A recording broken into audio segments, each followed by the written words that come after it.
जय हिंद साथियों, मैं चौधरी दिलीप सिंह स्वागत करता हूं आप सभी का आप ही के अपने YouTube चैनल शिक्षा भाई प्रेम सर पर। साथियों, जो हम MCQs की कड़ी जो हमारी चल रही थी उसी को आगे बढ़ाते हैं। पहला क्वेश्चन है, अशुद्ध शब्द का चयन करें। किसका? अशुद्ध। जो शब्द अशुद्ध है उसका चयन करना है हमें। राजनीतिक, पहला है राजनीतिक, दूसरा है हरितिमा, तीसरा है शुश्रूषा, चौथा है अतिशयोक्ति। अशुद्ध रूप कौन सा है वो बताना है। बताएं दोस्तों, राजनीतिक अशुद्ध है, हरितिमा अशुद्ध है, शुश्रूषा अशुद्ध है या अतिशयोक्ति अशुद्ध है? बताएं। आप लोगों के दिमाग में ये आ रहा होगा कि नहीं सर ये तो नहीं होगा, शुद्ध रूप ये हो सकता है।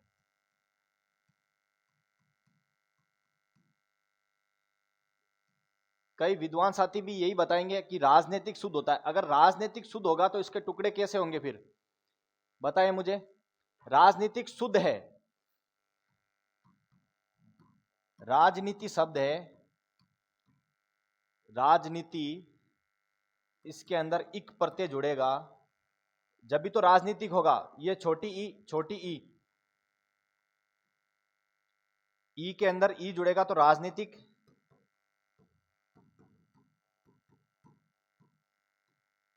ठीक है, संधि भी हो गई और प्रत्यय भी जुड़ गया। राजनीतिक शुद्ध है। हरितिमा ऐसे ही लिखा जाता है, शुद्ध है। शुश्रूषा, बोल के देखें आप, शुश्रूषा, शुश्रूषा मतलब सु के अंदर छोटी मात्रा, कम टाइम लग रहा है। श्रूषा इसमें ज्यादा टाइम लग रहा है, इसमें बड़ी मात्रा ही होगी। जो अतिशयोक्ति जब शब्द है ऐसे नहीं लिखा जाता, अतिशयोक्ति इस तरह से लिखा जाता है, से पूरा आता है। जो यहां पर ये से आधा देर का है ये पूरा हो जाएगा और ये शुद्ध रूप हो जाएगा इसका अतिशयोक्ति। अर्थात अशुद्ध रूप पूछा है, अशुद्ध, ये से हलन था इसकी वजह से अशुद्ध रूप ये हो जाएगा और शुद्ध रूप ये हो जाएगा इसका अतिशयोक्ति।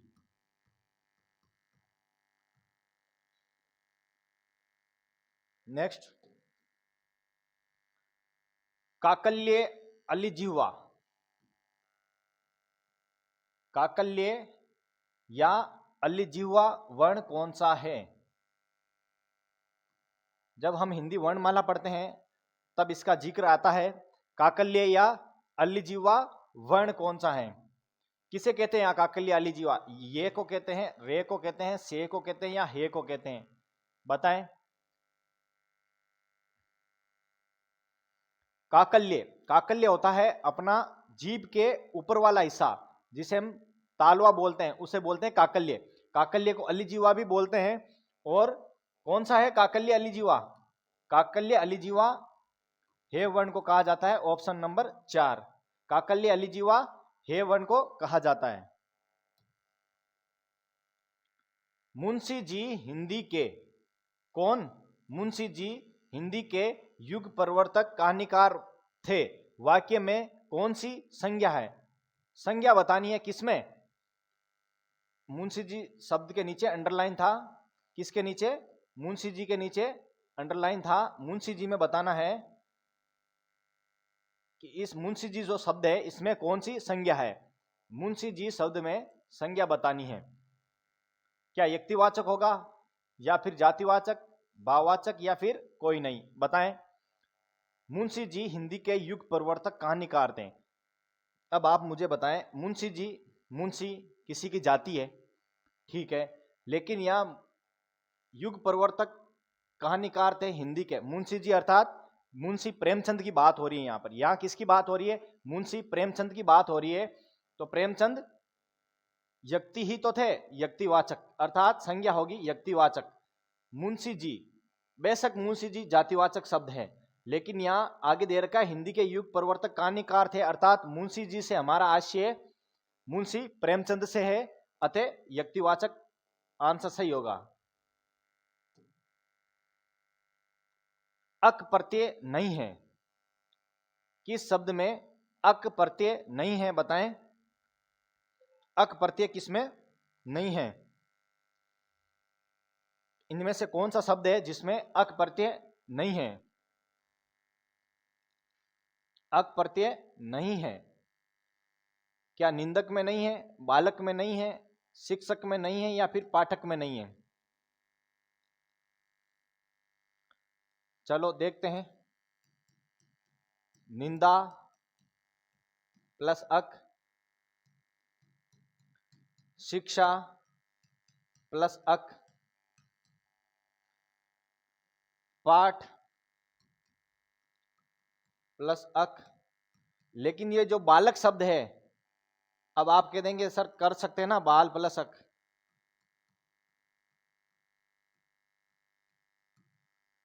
टुकड़े इसलिए नहीं होंगे क्योंकि ये बालक जो शब्द है ये मूल शब्द है। बालक मूल शब्द है, मूल शब्दों का कभी टुकड़ा नहीं होता। अर्थात अक प्रत्यय किसमें नहीं है? बालक शब्द मूल शब्द है, इसलिए इसमें अक प्रत्यय नहीं है। नेक्स्ट, पर्यवेक्षक शब्द में उपसर्ग है। शब्द है पर्यवेक्षक, पर्यवेक्षक शब्द में उपसर्ग है, बताएं क्या परि है, औ है, ए बे दोनों है या फिर कोई नहीं? पर्यवेक्षक में उपसर्ग बताना है, प्रत्यय नहीं बताना है, उपसर्ग बताना है, क्या है? चलो करके देखते हैं। संधि करनी है इसमें अपने को। पर्यवेक्षक परि है, चलो परि हो गया, औ है, फिर इक्षक है, परि औ इक्षक, इनमें संधि करो। ई की मात्रा है, ई का ये हो जाता है तो परिये, परियौ, वे। ई की मात्रा आगे वे है, वे के आगे ई आ रखा है, ई का क्या हो जाता है? ए, तो वे। फिर क्षक, पर्यवेक्षक, अर्थात ये शब्द बन गया पर्यवेक्षक। यहां पर यण संधि हुई है, यहां पर गुण संधि हुई है, यहां पर थी यण संधि, तो इसमें परि औ दोनों उपसर्ग है, अर्थात ऑप्शन नंबर 3 ए बे दोनों सही होगा इसका। अनिच्छा नास्तिक शब्दों में समास है। दो शब्द दे रखे हैं, एक तो है अनिच्छा, एक है नास्तिक। इन शब्दों में समास क्या है? तत्पुरुष है, अव्ययी भाव है, द्विगु है या फिर बहुव्रीहि है? बताएं कौन सा समास है इनमें? अनिच्छा और नास्तिक शब्दों में समास है। यहां देखें, अनिच्छा में अन उपसर्ग है, नास्तिक शब्दों में समास। यहां भी देखो अन नकारात्मकता का भाव है, नास्तिक में भी नकारात्मकता का भाव है, तो ये तत्पुरुष समास के अंदर कर आते हैं। अगर यहां तत्पुरुष समास और चौथा ऑप्शन बहुव्रीहि ना देकर ने तत्पुरुष होता, कौन सा? ने तत्पुरुष होता, तो इसका आंसर होता ने तत्पुरुष। लेकिन साथियों यहां पर चौथा ऑप्शन बहुव्रीहि समास का था और यहां पर तत्पुरुष के अंतर्गत ही आता है ने तत्पुरुष। ने तत्पुरुष तत्पुरुष का ही उपभेद है, अर्थात इसका आंसर नंबर 1 हो जाएगा। अनिच्छा और नास्तिक में तत्पुरुष समास है। नेक्स्ट, बिहारी ने सतसही लिखी वाक्य में कौन सा विशेषण है? यहां पर अंडरलाइन था, बिहारी ने सतसही लिखी, तो ये जो अंडरलाइन कर रखा है इस शब्द में कौन सा विशेषण है? क्या क्रिया विशेषण है, समुच्चय बोधक है, संबंध बोधक है या फिर विस्मयादि बोधक है? बताएं बिहारी ने सतसही लिखी। पहले तो हमें पता होना चाहिए सतसही का अर्थ क्या है। महाकवि बिहारी जो थे उन्होंने सतसही लिखी। सतसही का अर्थ है 700 पदों का, 700 पदों का समूह या समाहार। अर्थात उन्होंने सतसही एक पुस्तक लिखी थी, उसमें कितने पद थे? 700 पद थे। उसमें कितने थे? 700 पद थे। तो इसमें कौन सा हो जाएगा? बताएं मुझे कौन सा हो जाएगा? 700 पद। 700 पद अर्थात एक समुच्चय है, एक गुच्छा है। समुच्चय है, एक गुच्छा बना रखा है, इसमें समुच्चय बोधक होगा। क्रिया विशेषण 4 प्रकार का होता है, कालवाचक स्थानवाचक, परिमाणवाचक, रीतिवाचक। कितना होता है? 4 होते हैं। कालवाचक, स्थानवाचक, परिमाणवाचक, रीतिवाचक। संबंध बोधक, संबंध बोधक में और, एवं, या, अथवा, आदि इत्यादि शब्दों का प्रयोग होता है। विस्मयादि बोधक में हे, ओ, अरे, हाय राम, अच्छा, इन शब्दों का प्रयोग होता है। अर्थात 700 पद लिखे बिहारी जी ने, अर्थात समुच्चय बोधक आंसर होगा। नेक्स्ट, विदेशी मूल का शब्द नहीं है। विदेशी मूल का शब्द नहीं है। कौन सा शब्द है इन चारों में से जो विदेशी मूल का नहीं है? अर्थात देसी शब्द है, अपना, अपने देश का अपना ही शब्द है। ठीक है। क्या कायल होगा, चाय होगा, तंबाकू होगा या विज्ञापन होगा?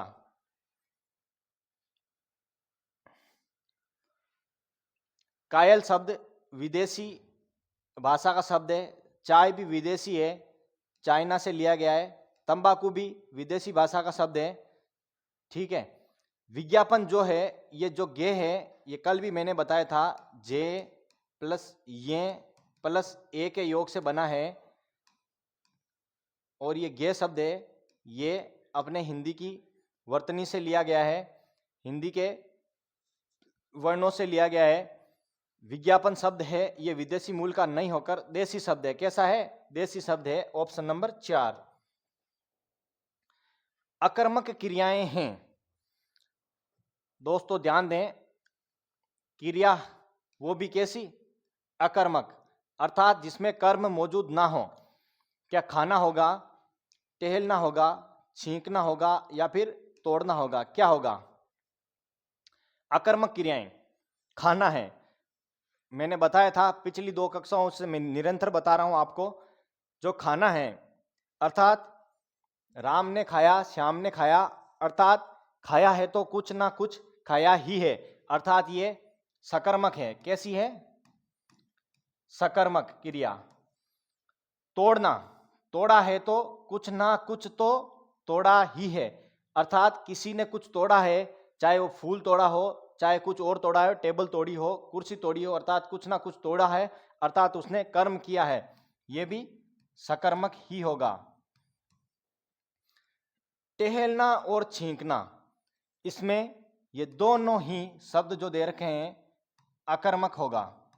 अकर्मक इसलिए होगा, टहलना और छींकना ये सिर्फ मात्र क्रियाएं हैं, क्रियाएं हैं, इसमें कर्म कहीं पर भी प्रयुक्त नहीं हुआ है। कर्म कहीं पर भी प्रयुक्त नहीं हुआ है। टहलना, छींकना, छींकना मैं चलते चलते भी छींक दूं, टहल रहा हूं मैं अभी, टहलते टहलते छींक दूं, इसका मतलब यह नहीं है कि मैंने छींकने के लिए ही मैं टहल रहा हूं या टहल इसलिए रहा हूं छींकने के लिए, नहीं, अर्थात वो स्वाभाविक क्रियाएं हैं, इसमें मैंने कोई कर्म नहीं किया है। अर्थात ऑप्शन नंबर बे और से, 2 और 3 दोनों ऑप्शन अकर्मक क्रिया के उदाहरण हैं, अर्थात ऑप्शन नंबर इसका होगा बे प्लस से, दोनों सही, बे और से दोनों सही। कौन सा विलोम असंगत है?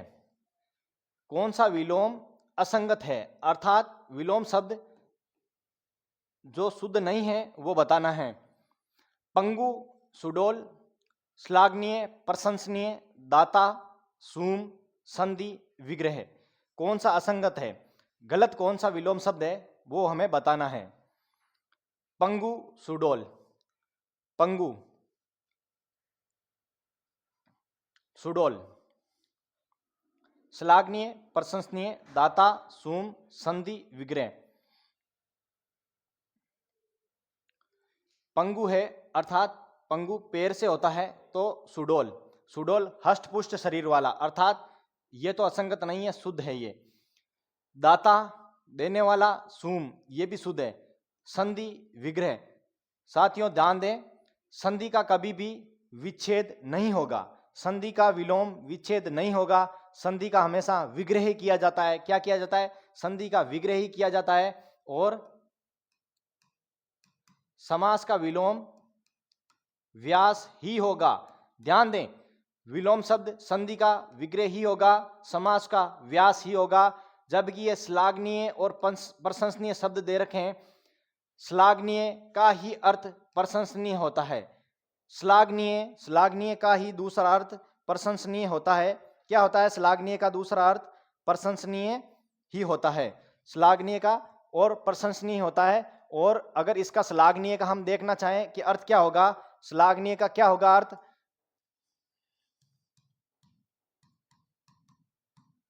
निंदनीय। श्लाघनीय का भी निंदनीय, प्रशंसनीय का भी निंदनीय, अर्थात ऑप्शन नंबर 2 असंगत है। असंगत छांटिए। क्या छांटना है? असंगत छांटना है। असंगत छांटना है। रोंगटे खड़े कर देने वाला लोम हर्षक वह भोजन जो नित्य गरीबों में बांटा जाए, सदावृत। बिना पलक झपकाए निर्निमेष किसी वस्तु को पाने की नितांत इच्छा, अभिप्सा। किसी वस्तु को पाने की नितांत इच्छा, अभिप्सा। बिना पलक झपकाए निर्निमेष। बताएं कौन सा इसमें असंगत कौन सा है? असंगत हमें बताना है कि असंगत क्या है। बताएं मुझे, असंगत क्या है? बताएं। ऑप्शन नंबर ए, रोंगटे खड़े कर देने वाला लोमहर्षक, बिल्कुल शुद्ध है। वह भोजन जो नित्य गरीबों में बांटा जाए, सदावृत। सदा का अर्थ हमेशा, वृत्त का मतलब बांटना, गरीबों में जो बांटा जाए, सदावृत। बिना पलक झपकाए निर्निमेष, ये भी शुद्ध है। तीनों ही शुद्ध है, लेकिन हमें क्या देखना है? असंगत। दोस्तों ध्यान दें, आप कहेंगे इसमें क्या अशुद्धि है? अभिप्सा ही तो होता है, किसी वस्तु को पाने की नितांत इच्छा, अभिप्सा होता है। लेकिन ध्यान दें, यहाँ पर भी की मात्रा जो लगा रखी है वो छोटी है। अभिप्सा शुद्ध रूप ये होगा। अभिप्सा में भी की मात्रा बड़ी आएगी साथियों, भी की मात्रा बड़ी आएगी अभिप्सा में। अतः असंगत ऑप्शन नंबर 4। हंसपद या त्रुटि विराम चिन्ह कौन सा है? कौन सा? हंसपद या त्रुटि विराम चिन्ह बताना है हमें कि हंसपद या फिर त्रुटि विराम चिन्ह। त्रुटि विराम चिन्ह कौन सा है? हंसपद या त्रुटि विराम चिन्ह कौन सा है? ऑप्शन ए सही है, बे सही है, से सही है या फिर दे सही है? बताएं साथियों, हंसपद या त्रुटि विराम चिन्ह कौन सा शुद्ध है? दोस्तों ऑप्शन नंबर 1 में जो कोमा देख रहे हैं आप, ये अल्प विराम है। क्या है? अल्प विराम। अगर ये इस तरह से होता, ऊपर बिंदी नीचे कोमा, अर्थात एक कोमा नीचे ऊपर बिंदी होती, तो ये होता अर्धविराम। अगर सिर्फ कोमा है तो अल्प विराम, कोमा के साथ में हो तो फिर अर्धविराम। ये जो आप चिन्ह देख रहे हैं, ये है विस्मयादि बोधक, ये है प्रश्नवाचक चिन्ह। अब ये जो है इसको इस तरह से भी लिखा जाता है, कहीं तो ये इस तरह से लिखा जाता है, कहीं ये इस तरह से लिखा जाता है। इसका अर्थ हुआ, कहीं हम कुछ लिख रहे हैं, लिखते लिखते कुछ छूट जाए, लिखते लिखते कुछ छूट जाए तो उसे इस चिन्ह, वहां पर इस चिन्ह को लगाकर उस छूटे हुए शब्द को लिखा जा सकता है। जैसे राम खाता है। अब पता चला यहां राम खाना खाता है लिखना था, लेकिन राम खाता है लिख दिया, तो आप इस चिन्ह का यहां पर प्रयोग कर करके ऊपर लिख सकते हैं, राम खाना खाता है। ठीक है, इसके लिए ये चिन्ह प्रयुक्त होता है। Option number 4।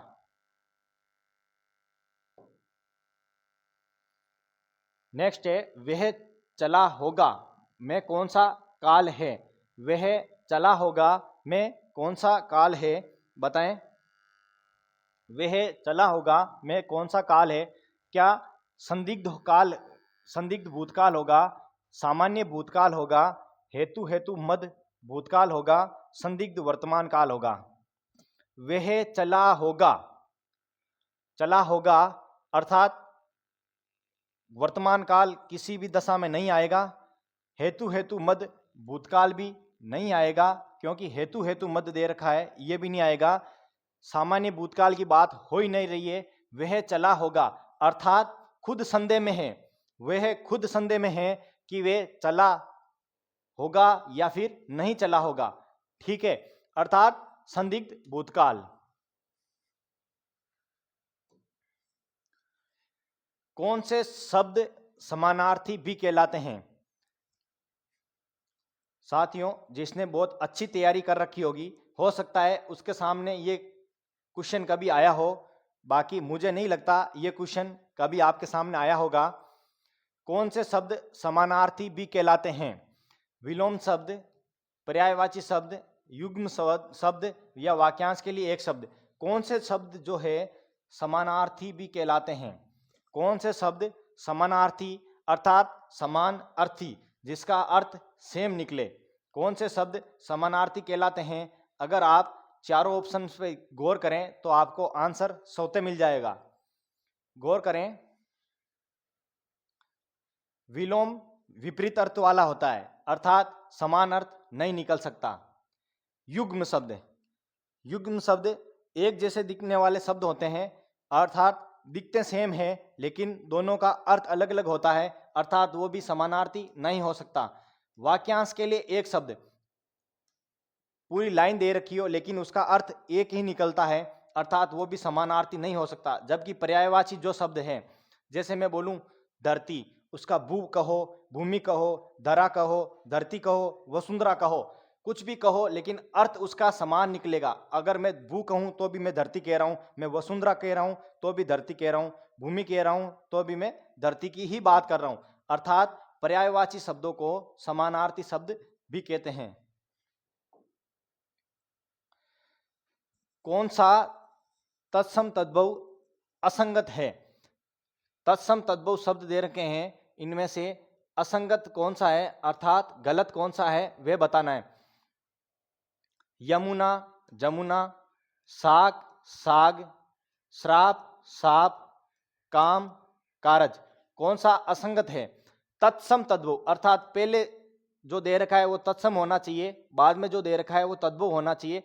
कभी कभी यहाँ पर तद्भव पहले तत्सम बाद में हो जाता है तो उसे उसी अनुसार करना है, जो पहले दे रखा है वो ऑप्शन में पहले होना चाहिए।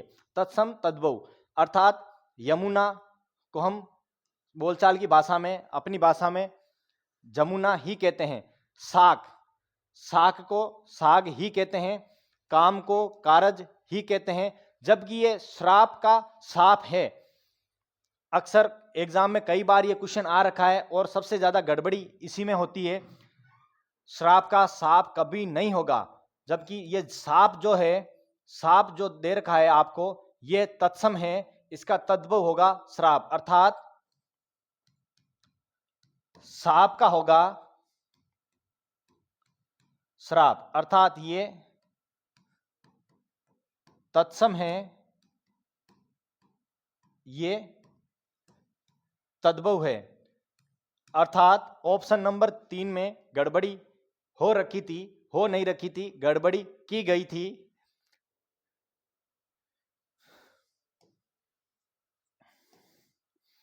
धन्यवाद साथियों, आज का सेशन यहीं समाप्त होता है। लाइक करें, शेयर करें एंड सब्सक्राइब करें। धन्यवाद साथियों।